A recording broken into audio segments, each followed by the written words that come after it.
Assalamualaikum warahmatullahi wabarakatuh. Alhamdulillahirabbil alamin wassalatu wassalamu ala asyrafil anbiya wa imamil mursalin sayyidina wa maulana Muhammadin wa ala alihi wa sahbihi ajmain amma ba'du. Anak-anakku siswa kelas 9 MTS NU TBS Kudus yang kami banggakan, kami sayangi. Semoga pada kesempatan siang hari ini masih tetap eksis, sehat walafiat, dapat mengikuti pembelajaran fikih pada kesempatan siang hari ini. Pada kesempatan siang hari ini, fikih kita akan membahas masalah khiyar dalam jual beli. Kalau kemarin Pak Solihuddin sudah membahas masalah jual beli, terusnya ini masalah khiyar. Dalam bab ini, khiyar dalam jual beli, pertama kita bahas pengertian khiyar, kemudian hukum khiyar, macam-macam khiyar dan manfaat khiyar. Itu yang pertama, pengertian khiyar. Khiyar menurut bahasa berasal khiyar dari bahasa Arab al-khiyar, artinya memilih antara dua pilihan. Sedangkan menurut istilah syara, khiyar ialah hak memilih bagi penjual atau pembeli untuk meneruskan akad jual beli atau membatalkan. Jadi kita ketika melaksanakan transaksi jual beli, nanti kan ada misalkan membeli barang, kitab atau pakaian, di situ kan ada khiyar. Ketika kita membeli, sudah kita beli, nah itu masih ada kesempatan nanti memang dibeli sungguh-sungguh atau bisa juga dibatalkan. Dibeli atau dibatalkan itu bisa. Itu namanya khiyar. Tidak langsung ketika dibeli langsung tidak bisa dikembalikan lagi, enggak. Tapi bisa juga setelah barang itu kita beli, kemudian masih masa khiyar, itu batal, itu bisa. Atau memang kita beli sungguh, itu pun bisa. Itu namanya khiyar. Hukum khiyar. Hukum khiyar hukumnya adalah mubah, diperbolehkan dalam agama Islam. Tetapi jika khiyar dipergunakan untuk tujuan menipu atau berdusta, maka hukumnya haram. Itu hukum dari khiyar. Dalilnya berdasarkan hadis dari Rasulullah SAW, anta fi kulli sil'atin ibta'taha bil khiyari salasala layalin. Artinya engkau berhak memilih atau khiyar dalam tiap-tiap barang yang engkau beli selama 3 malam 3 hari. Itu dalil dari khiyar syarat. Jadi kesimpulannya, ketika jual beli itu ada khiyar, ada hak khiyar baik dari penjual maupun pembeli. Kita membeli kitab, kita membeli pakaian misalkan, setelah kita beli lalu kita ragu-ragu masih di toko itu, kita ragu-ragu, katanya kok wis duwe, katanya kok ora pantas tak nggo aku, akhirnya ndak jadi. Nah, itu kan boleh, itu namanya khiyar. Itu namanya selama kita belum berpisah. Nah, itu kalau khiyar majelis. Maka dari itu maka kita bahas selanjutnya adalah macam-macam khiyar. Macam-macam khiyar. Khiyar dibagi menjadi 3 macam, yaitu 1 khiyar majelis, 2 khiyar syarat, 3 khiyar aib. Khiyar majelis adalah khiyar yang berlangsung selama penjual dan pembeli masih berada di tempat jual beli. Yang saya contohkan tadi, kita membeli sepatu, misalkan, atau membeli pakaian atau membeli kitab. Di situ misalkan kita membeli sepatu harga misalkan 50.000, kita bayar, kemudian masih di situ, masih di tempat itu kita ragu, loh, kok ora pancem tak nggo aku, kok ora sajake kesesek. Nah, kemudian tidak jadi Pak, ya itu boleh selama kita masih di situ, masih di situ. Itu namanya khiyar majlis. Khiyar yang berlangsung selama penjual dan pembeli masih berada di majelis itu, di tempat jual beli. Tidak situ itu boleh. Atau situ dilangsungno di toko temenan, itu pun boleh. Itu yang pertama, khiyar majelis. Dua, ada namanya khiyar itu khiyar syarat, yaitu hak penjual atau pembeli atau kedua-duanya untuk melanjutkan atau membatalkan transaksi jual beli selama masih dalam masa tenggang yang disepakati oleh kedua belah pihak. Maksudnya, ketika seseorang itu menjual atau membeli di toko, di pasar, dan lain-lain, kemudian misalkan ada seseorang membeli pakaian seragam, bapak membelikan seragam untuk anaknya yang masih di sanawiyah, misalkan umur sanawiyah, tapi anaknya tidak ikut, anaknya di rumah. Nah, bapak ke pasar Kliwon misalkan membeli seragam. Setelah dia membeli di toko itu, dia berkata, Pak, ini nanti dipakai oleh anak saya kelas 9 sanawi.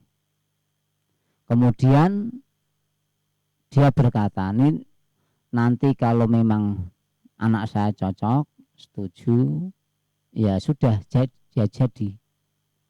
Tapi nanti kok ketika dipakai, dicoba di rumah, kok terlalu longgar atau terlalu sempit, tidak pas, nanti akan saya kembalikan.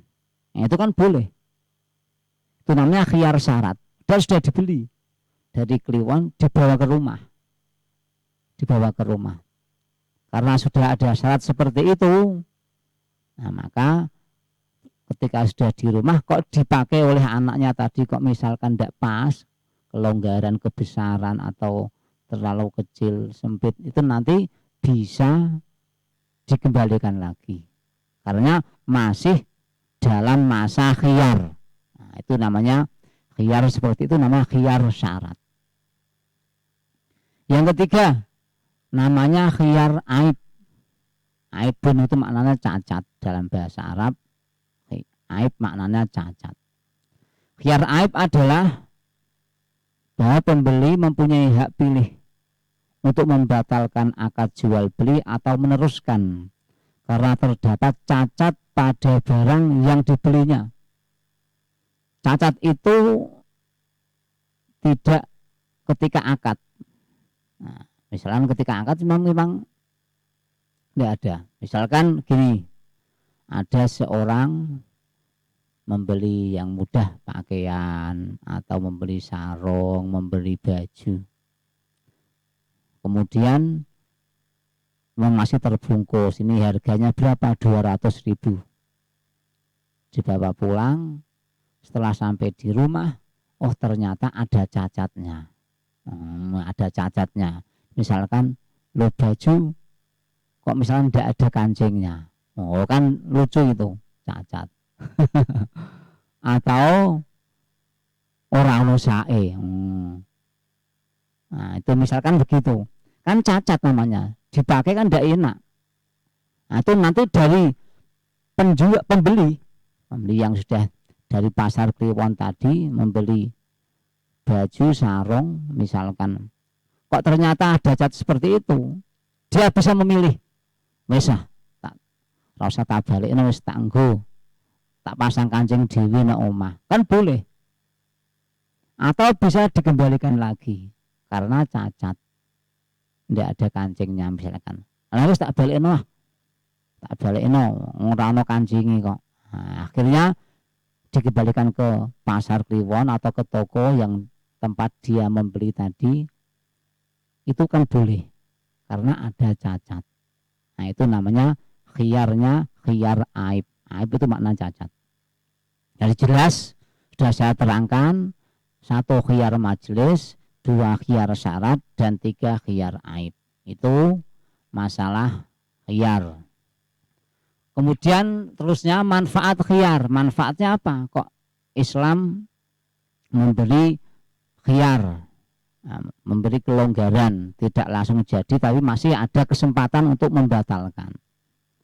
1 manfaatnya menghindari terjadinya penyesalan di antara kedua belah pihak, penjual maupun pembeli, supaya penjual itu tidak menyesal, pembeli juga tidak menyesal.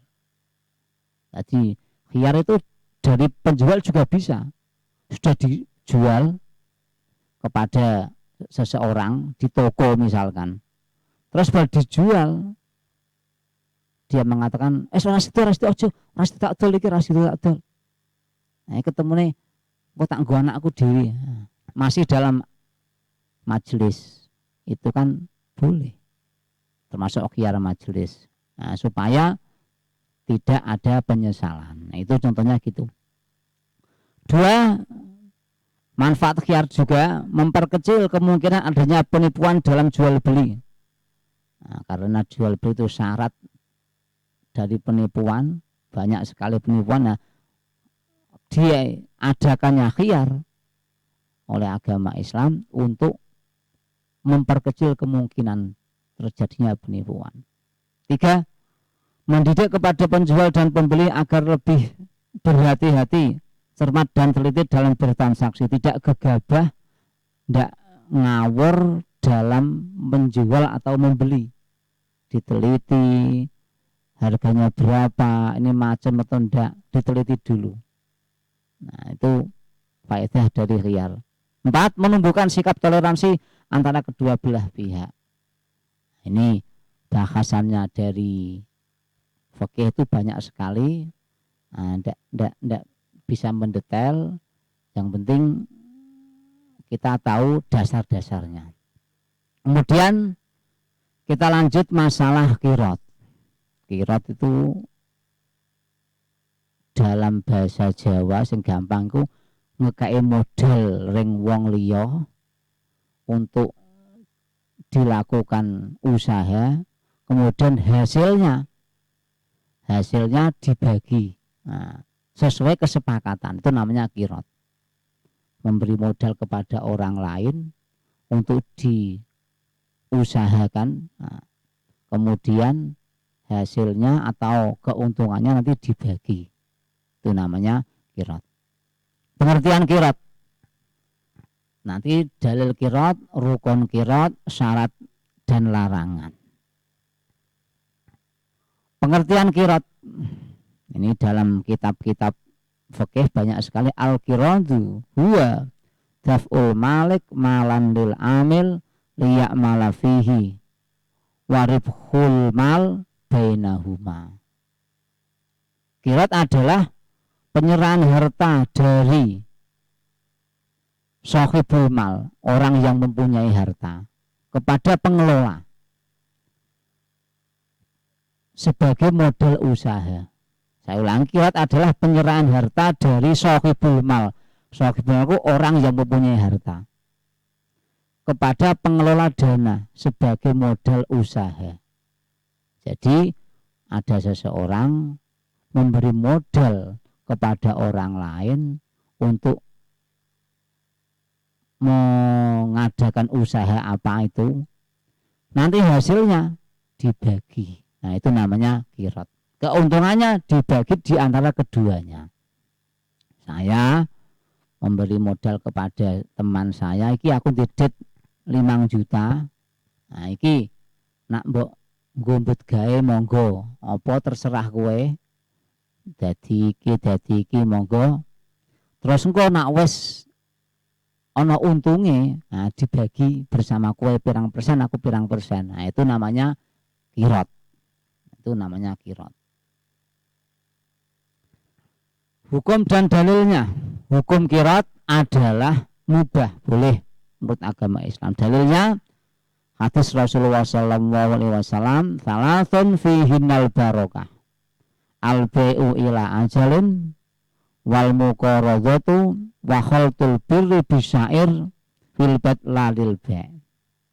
Jadi Rasulullah itu bersabda, ada 3 perkara yang diberkahi oleh Allah. 1, jual beli yang ditangguhkan. 2, memberi modal. Nah, ini qiraat memberi modal kepada orang lain untuk dikerjakan. Dan 3, mencampur gantung dengan syair untuk keluarga, bukan untuk dijual. Nah, jadi termasuk qiraat adalah termasuk jenis usaha atau pekerjaan yang barokah. Menurut hadis ini gitu. Ngekei gawean dengene wong. Ngekei gawean dengene wong ora anggo awake dhewe. Maka termasuk pekerjaan yang berkah. Itu dalil dari qiraat menunjukkan bahwa qiraat ada diperbolehkan. Rukun qiraat. Qiraat tidak akan bisa sah kalau tidak menetapi rukun dan syarat. Syarat qiraat, rukun qiraat harus dipenuhi semua. Rukun qiraat 1, adanya malik. Malik itu pemilik modal. Sing danani. Nah, itu sing danani namanya malik. 2, amil. Amil itu sing ngelola, sing ngerjani. Jadi ana wong sing danani, itu namanya malik. Terus sing ngerjani namanya amil. Harus ada malik yang danani, ada amil yang mengerjakan. Syarat keduanya adalah sudah mumayyiz, wis tamyiz, berakal sehat, sukarela, tidak dipaksa, dan amanah. Saya ulangi, dua-duanya baik pemilik modal maupun pengelola adalah sudah tamyiz, wis pinter, wis ngerti, berakal sehat. Terus sukarela itu maksudnya tidak dipaksa. Dipaksa kowe kudune gelem iki lho, nggonku det 5 juta, kudune mbok lakokno, mbok nggo bugae engko dibagi. Kudune gelem, itu paksaan. Itu tidak sukarela. Itu tidak boleh. Jadi harus sukarela, tidak ada paksaan. Terusnya ada modal usaha. Dadi ana duit sing dienggo danani. Tadi saya contohkan 5 juta untuk pendanaan. Terusnya jenis usaha. Modal usaha bisa berupa uang, bisa berupa barang atau aset lainnya. Modal usaha harus diketahui nilainya, kualitas dan kuantitasnya. Jadi misalkan memberi modal kepada orang lain, ini saya memberi modal 10 juta. Lo harus diketahui jumlahnya berapa? 10 juta. Jenis usaha. Usahanya apa? Ini untuk misalkan gawe tempe, produksi tempe, atau iki gawe apa celana dalam, nah, misalkan. Misalkan gitu. Nah, itu kan jelas, barangnya jelas harus usahanya. Misalkan kok ada orang, nah niki kok jalakno yo, monggo bae terserah kowe. Nah, itu kan belum jelas. Harus jelas, harus jelas. Kemudian keuntungan. Yang keempat ada ijab kabul, ada serah terima. Ini uangnya 10 juta. Ya, saya terima. Nah, ini modal untuk usaha kamu. Tadi kan mau gawe tempe, ini 10 juta. Ya, saya terima. Harus ada ijab kabul. Harus ada ijab, itu rukun. Nah, tambah sedikit sekarang syarat. Pemilik dan pengelola modal sama-sama dewasa. Tadi cah cilik, urung mudeng, urung balik, tidak boleh. Pemilik dan pengelola modal sama-sama ikhlas, tidak dipaksa. Sudah saya terangkan tadi. Kemudian diketahui jumlah modalnya baik oleh pemilik maupun penerima. Modalnya berapa? 10 juta. Kemudian pekerjaannya apa? ini untuk membuat niki ini harus jelas, tidak boleh ditutup-tutupi. Pokoknya untuk usaha ini, misalkan membuat baju, untuk beli kitab, nah misalkan harus itu. Kesepakatan modal hendaknya disepakati pada saat mengadakan perjanjian. Pada awal perjanjian itu harus sudah disepakati. Ini 10 juta untuk ini. Nah, itu harus sudah jelas. Ada perjanjian bagi untung antara keduanya. Kalau sudah dapat untung, ini kamu sekian persen, kamu sekian persen. Pengelola modal misalkan, pendanaan itu misalkan ini mendapat 50%. Kemudian yang menjalankan pekerjanya 50%. Misalkan begitu. Atau 1/3 yang kamu 2/3. Harus jelas. Nah, itu syarat rukun qiraat sudah saya sampaikan. Nah, kami kembalikan kepada host yang ganteng-ganteng. Terima kasih kepada Bapak